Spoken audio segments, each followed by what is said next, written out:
Nobody had used this train station for 20 years. The trains didn't even stop anymore. But every month on the same day, the same man would come and sit on the empty platform. This time, William decided to ask him why he came. The answer would shock him to his core. William Jenkins was the last station keeper of Millfield Junction, a forgotten outpost on the old Western Railroad line that once connected the cattle towns of Texas to the markets back east. When the railroad company rerouted their main line through Amarillo in 1883, they told William to lock up the station and turn his keys. But William refused. "This station is my life," he'd said, standing on the wooden platform with his weathered hands gripping his station master's cap. "Someone needs to be here." The railroad bosses tried to fire him, but William had 30 years of faithful service behind him, and the sight of this grizzled frontiersman refusing to abandon his post touched something in their hearts. They agreed to let him stay with a small pension, maintaining the buildings and keeping watch over the abandoned rails that stretched like iron ribbons into the endless Texas plains. "You're just watching over the property," they told him. "Nothing more is expected." For 30 years, William lived alone in the station house, a sturdy wooden building with a wraparound porch that faced the tracks. He'd converted the ticket office into his living quarters, with a simple bed, a wood-burning stove, and shelves lined with railroad timetables for better days. Every morning, he'd walk the platform, checking for damage from prairie storms and desert winds. Every evening, he'd sit on the porch with a cup of coffee, watching the sunset paint the distant mesas red and gold. The townspeople of Millfield had mostly forgotten about him. The children whispered stories about the ghost station man, who lived alone with the spirits of departed trains. Occasionally, a drifter would stop by looking for work or a meal, and William would share his beans and hardtack without asking questions. But mostly, it was just him, the station, and the endless sky of the American frontier. The station itself was a monument to a bygone era. Built in 1852 when a railroad first pushed west, it featured the classic architecture of frontier train depots: whitewashed wooden walls, a red tile roof, and large windows that offered sweeping views of the surrounding rangeland.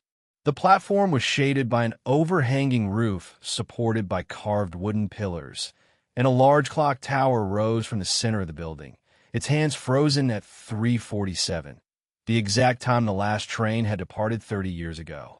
William maintained everything with meticulous care. He painted the walls each spring, replaced broken boards, and kept the brass fixtures polished to a golden shine.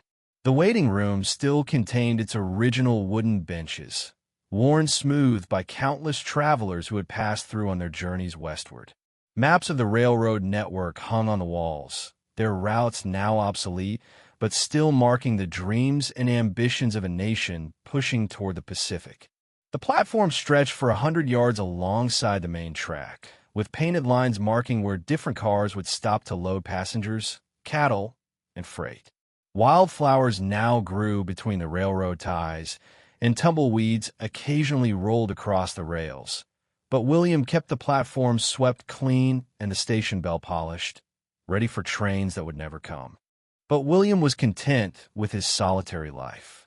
This station was more than just his job. It was his heritage, his identity, his reason for being. His father had worked here before him, laying track when the railroad first reached this corner of Texas.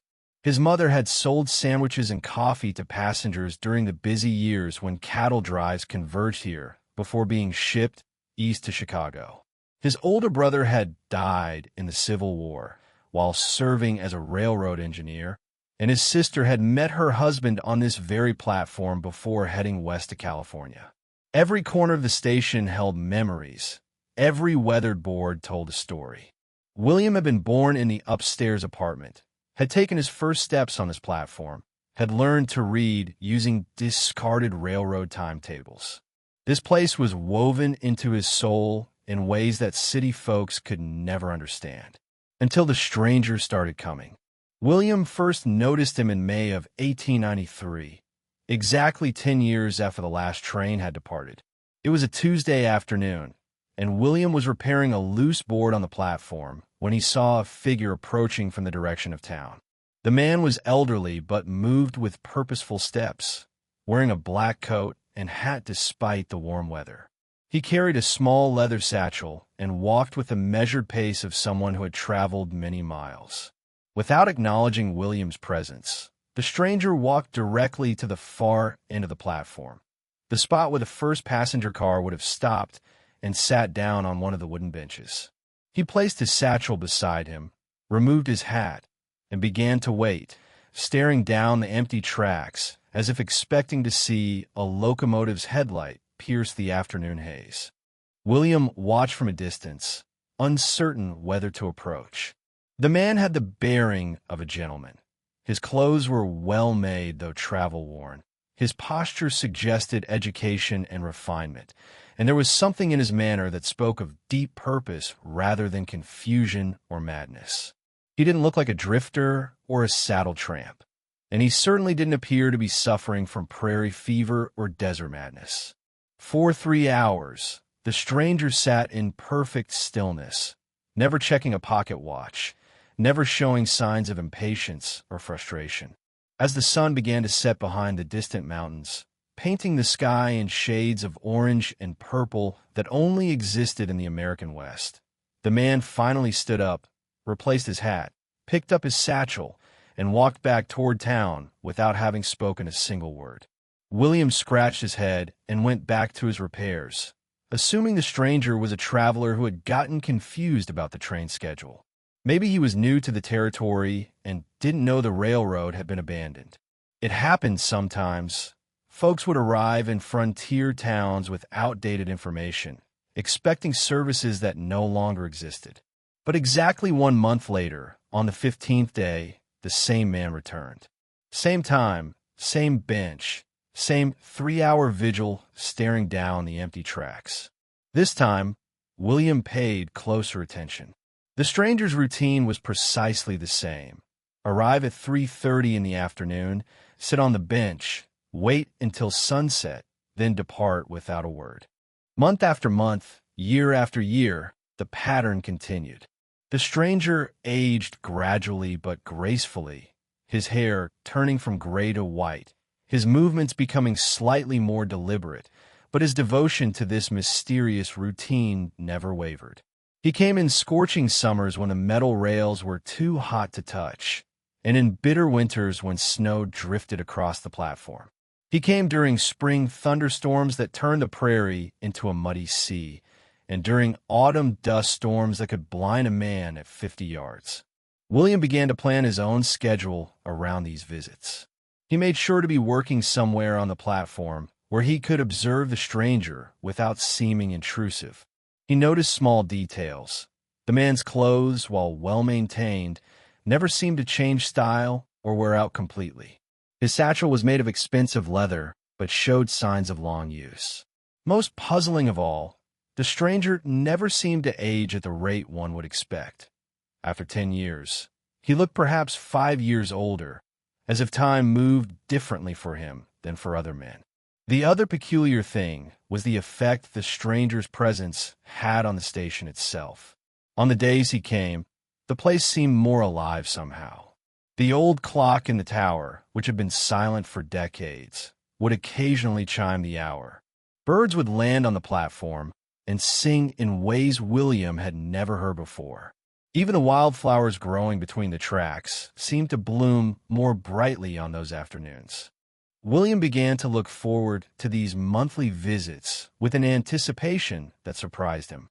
His solitary life had been peaceful but lonely, and there was something comforting about sharing the station, even silently, with another human being who seemed to understand the importance of this place. The stranger's reverent attention to the empty tracks validated William's own devotion to maintaining the station, as if they were both guardians of something sacred that the rest of the world had forgotten. As the years passed, William found himself wondering more and more about the stranger's story. Who was he? Where did he come from? What was he waiting for? The questions gnawed at him, especially during the long nights when he sat alone in the station house, listening to the wind whistle through the eaves and watching the stars wheel overhead in the vast frontier sky. By 1903, the stranger had been coming for 10 years, and William had been the station keeper for 40 years total. At 75, William felt the weight of age in his bones, but his curiosity about the mysterious visitor had only grown stronger. The old railroad maps on his walls had turned yellow with age, and some of the smaller towns marked on them had been abandoned entirely as the frontier moved on. But still the stranger came, as regular as the phases of the moon, as predictable as the changing seasons. William had tried various ways to learn more about the man without directly confronting him. He'd made inquiries in town, describing the stranger to the shopkeepers and saloon owners, but nobody seemed to know who he was or where he came from.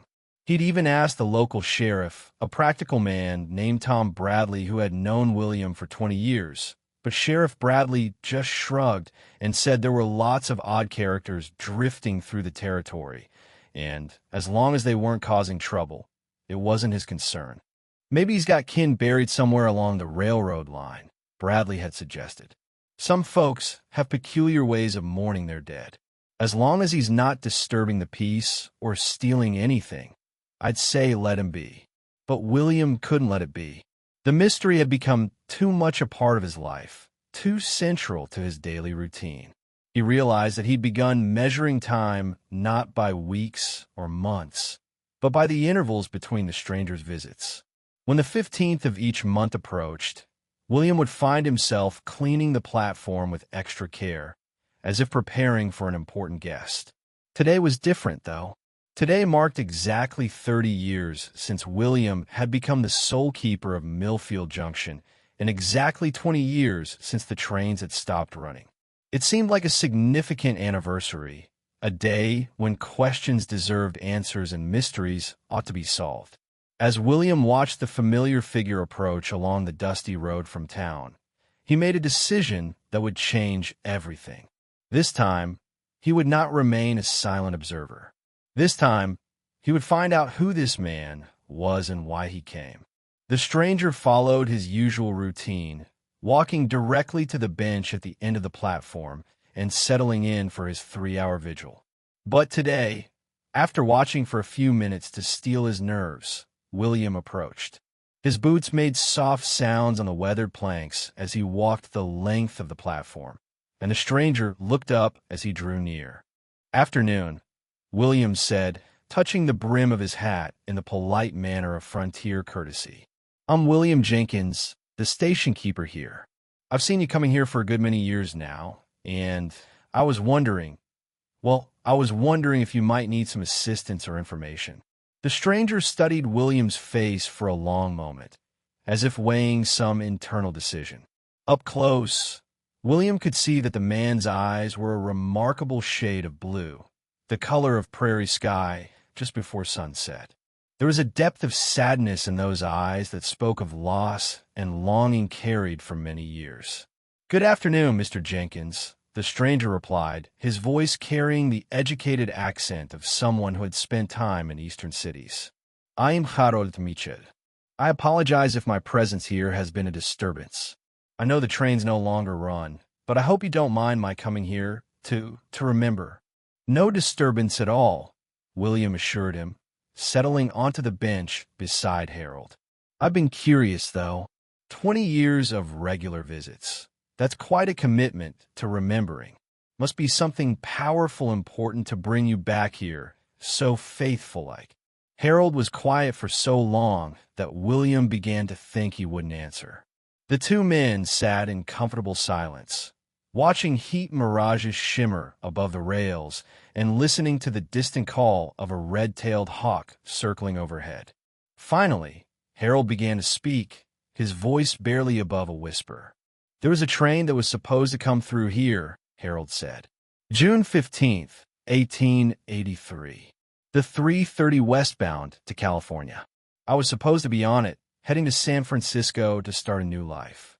But that train never came, and everything changed." William felt a chill run down his spine despite the warm afternoon. June 15th, 1883. That was the exact date the railroad had announced the closure of Millfield Junction. The last train had actually departed on June 14th, but there had been one more train scheduled for the following day, a special service that was canceled at the last minute due to the route closure. "I remember that day," Williams said slowly. "There was supposed to be one more westbound, but the company canceled it when they decided to shut down this station. Folks who had tickets were told to catch the train at Amarillo instead." "I never got the message," Harold replied. "I was working on a ranch about 50 miles south of here, saving money for the fare and the new start I thought I needed. When I finally made it to town and then out here to catch that train, it never came. I waited until midnight, thinking maybe it was just delayed." Harold paused, his gaze fixed on the point where the tracks disappeared into the heat haze. "There was a girl here that day, the most beautiful girl I'd ever seen. She was waiting for someone, her beau, she said, who was supposed to be on that train. When it didn't come, she was heartbroken. I stayed with her, trying to offer comfort. We talked all night, sitting right here on this platform." William's breath caught in his throat. A girl waiting for someone on a train that never came. The timing, the description, the overwhelming sense of recognition that was washing over him like a prairie thunderstorm. "This girl," Williams said carefully. "What was her name?" "Sarah," Harold replied, a smile touching his weathered face for the first time. "Sarah Collins. She had hair the color of wheat in autumn and eyes green as spring grass. She was 17 years old and had been planning to marry a young man who was coming back from working the cattle drives up north. When his train didn't arrive, she thought he had abandoned her." William's world tilted on its axis. Sarah Collins, the girl he had planned to marry, the girl who had waited for him at this very station while he was trapped 50 miles away by a flash flood that had washed out the railroad bridge. He had been on that canceled train, heading home to Millfield to claim his bride and start their life together. When the train was canceled and passengers were rerouted, he'd sent a telegram to Sarah, but it had never been delivered due to a down telegraph line. "I was supposed to be on that train," William whispered, his voice hoarse with emotion. "I was coming back to marry Sarah Collins." Harold turned to stare at him, his blue eyes wide with shock. "You're him? You're Sarah's beau?" "I was," William confirmed, feeling tears he hadn't shed in decades beginning to well up. "I sent word, but the telegraph lines were down. By the time I made it back to Millfield 3 days later, her family told me she had left town with a stranger. They said she couldn't bear the shame of being abandoned, so she'd run off to make a new life somewhere else." Harold's face had gone pale. "She didn't run away in shame," he said urgently. "She left with me because I convinced her that you weren't coming back. I told her that sometimes men got cold feet about marriage and used any excuse to escape. I was young and foolish and desperately in love with her myself. When she was vulnerable and heartbroken, I took advantage of that." The confession hung in the air between them like smoke from a campfire. William felt a complex mixture of emotions: anger, sadness, relief, and strangely, a kind of understanding. He had been young once too, and he knew how powerful the combination of love and opportunity could be. "What happened to her?" William asked, his voice steady despite the turmoil in his heart. "We went to California together," Harold continued, his voice heavy with old guilt. "I got work in the mining camps, and she tried to make the best of it. We lived as man and wife, though we never formally married. She never forgot you, William. Every day for 3 years, she talked about the man she'd left behind, wondered if you were alive, if you were looking for her, if you'd forgiven her for leaving." Harold stood up and walked to the edge of the platform, staring down at the rusted rails. "In 1886, there was an accident at the mine. A cave-in. Sarah was visiting me at work when it happened, bringing me lunch like she did every day. She was trapped for 6 hours before the rescue crews could reach her.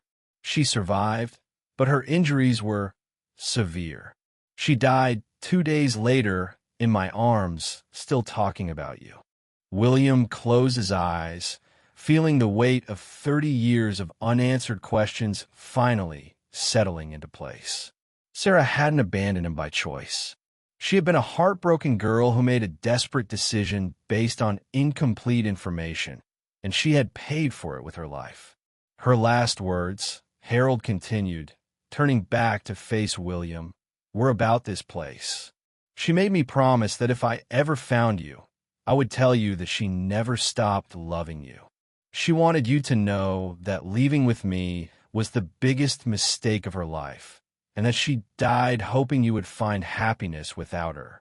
Harold reached into his satchel and withdrew a small, wrapped bundle. She also asked me to return this to you if I ever had the chance.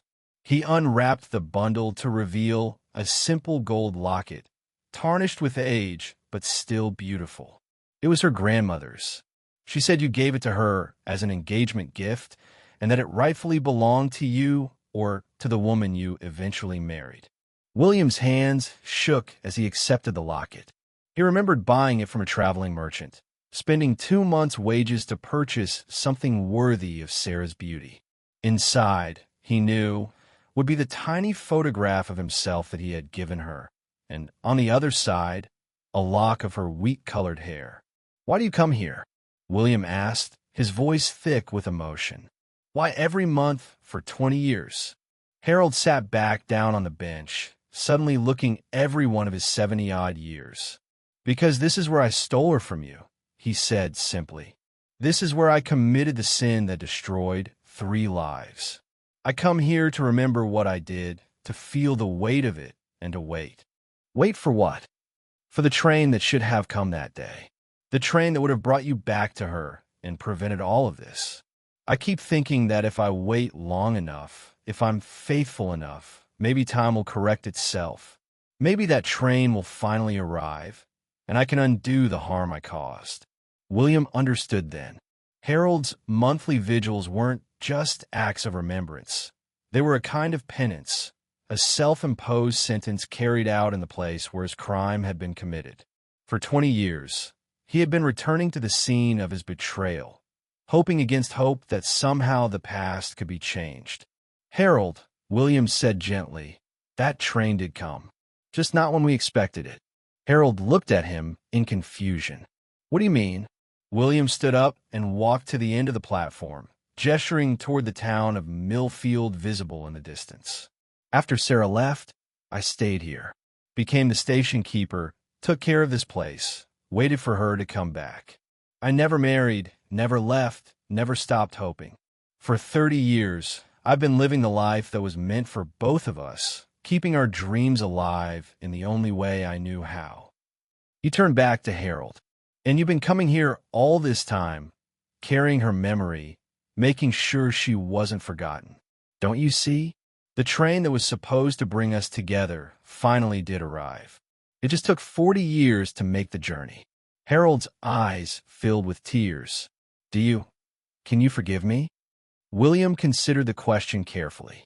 He thought about the 30 years of loneliness, the countless nights wondering what had become of Sarah, the slow acceptance that she was probably lost to him forever.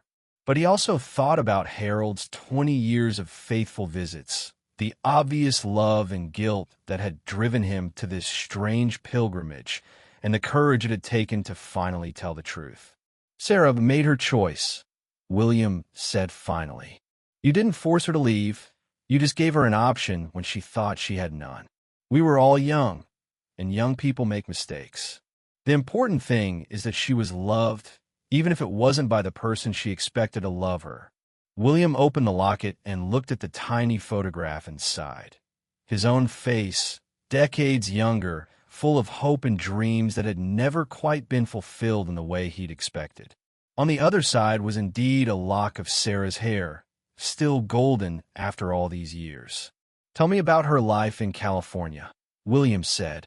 "I want to know that she had some happiness, even if it was brief." For the next 2 hours, as the sun moved across the prairie sky and the shadows grew longer on the platform, Harold told William everything. He described Sarah's wonder at seeing the Pacific Ocean for the first time, her delight in the wildflowers that bloomed on the California hillsides, her kindness to the other miners' wives, and her skill at turning their rough cabin into a home filled with warmth and laughter. She planted a garden, Harold said, his voice soft with memory. Vegetables and flowers both. She said it reminded her of home, of the garden she planned to have when she married you. Every evening, she would sit on our porch and watch the sunset, and I knew she was thinking about this place, about you, about the life she'd left behind. William listened to every word, storing up these precious details about the woman he had loved and lost. It was a gift Harold was giving him. The missing years, the knowledge that Sarah had lived and been loved in return, even if not in the way fate had originally intended. As the sun began to set behind the distant mountains, painting the sky in the brilliant colors that only existed in the American West, Harold prepared to leave as he had so many times before. But this time, William walked with him to the edge of the platform. "Will you come back next month?" William asked. Harold paused, considering. "I don't know. For 20 years, I've been waiting for that train, hoping to change the past. But maybe the past doesn't need changing. Maybe it just needs to be understood and accepted." William nodded. "The train came, Harold. Just not the way any of us expected. Sarah found love, even if it wasn't with me. You found redemption, even if it took 40 years. And I found out what happened to the girl I never forgot. Maybe that's enough." Harold extended his hand, and William shook it firmly. "Thank you," Harold said, "for listening, for understanding, for forgiving an old fool who's been carrying this burden for far too long." "Thank you for bringing her back to me," William replied. "In a way, you've given me the only wedding gift that really mattered, the knowledge that she lived and was loved." Harold walked away into the gathering dusk, and William never saw him again. But every month on the 15th, William would sit on the bench where Harold had waited for so long, holding Sarah's locket and watching the sunset paint the endless sky. He would think about trains that arrive late, love that takes unexpected forms, and the strange ways that fate weaves the threads of human lives together. The Millfield Junction Station still stands today, maintained by the Historical Society as a monument to the railroad era that opened the American West. Visitors can sit on the same platform where William and Harold shared their story, and if they're there on the 15th of any month around sunset, they might feel the presence of old dreams and long-carried love still lingering in the prairie wind. Because some trains are worth waiting for, even if they take a lifetime to arrive. And sometimes the most important journeys are the ones that bring us not to new destinations, but back home to the truths we thought we'd lost forever. Now, click on the video on your screen to hear a story even better than this one, with a twist so powerful you won't forget it anytime soon.